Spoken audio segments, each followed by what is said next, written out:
þið þreyttið þið rugglast á línunum á vellinum? Já, við líka. Við erum lesnir við því. Við höfum hannað snjall LED-lístan innan hús íþróttavöll sem sýnir eingöngu þær línur sem tilheyra þeirri íþrótt sem eru í notkun hverju sinni. Þetta dregur úr ruglingi vegna margra lína og bætir bæði öryggi og upplifun leikmanna. En svo það spurningin. En hvernig virkar þetta? Þú velur bara íþrótt með þrösturingin sem fylgir vellinum og þá lýsast þetta. Með einni aðgerð getur notandi valið þá vallaruppsetningu sem hentar hverju sinni og LED-lýsingin stillir sér sjálfkrafa í samræmi við það. Of margar línur, of mikið rugl. Þetta hefur áhrif á leikinn og upplifunina. Þó að fjósið sé ekki endilega dæmigert dæmi vandamál tengt of mörgum og óljósum línum á íþróttavöllum, þá eru þó til fjölmargir aðrir vellir sem þetta á við. Á slíkum völlum geta línur fyrir mismunandi íþróttagreinar skarast á eða verið svo óljósar að það skapar bæði rugling og truflun fyrir leikmenn. Hér erum við með Tanja Andís. Og hvaða bekk þín? Fyrsta var. Æfir þú okkur íþrótt?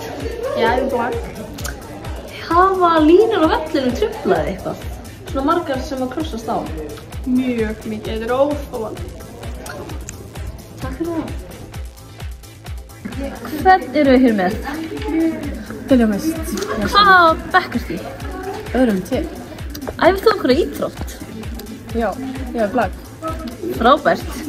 Finnst þér margar línur á íþróttavöllunum truflaði á æfingum eða í keppni? Já. Já. Hefur einhvern tímann ruglast á línum þegar þú ert að æfa? Já, mjög. Heldur þetta hjálpa að það væri LED-lýsingar í gólfinu þar sem að aðeins einu landi sjást? Já. Frábært, takk fyrir þetta.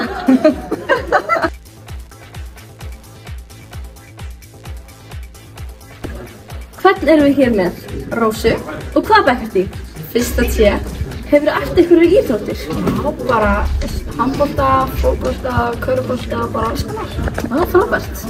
Hafa of margar línur á vellinum truflaði við stundina? Já, svo sannarlega. Heldurðu að, og þú veist, ef það væri einn völlur í einu, myndi það hjálpa? Já, ég held það. Þá myndir geta einbeitt þér betur, sjá bara línuna sem þú þarft að einbeita þér að, þá er ekkert annað að trufla þér, fattarðu?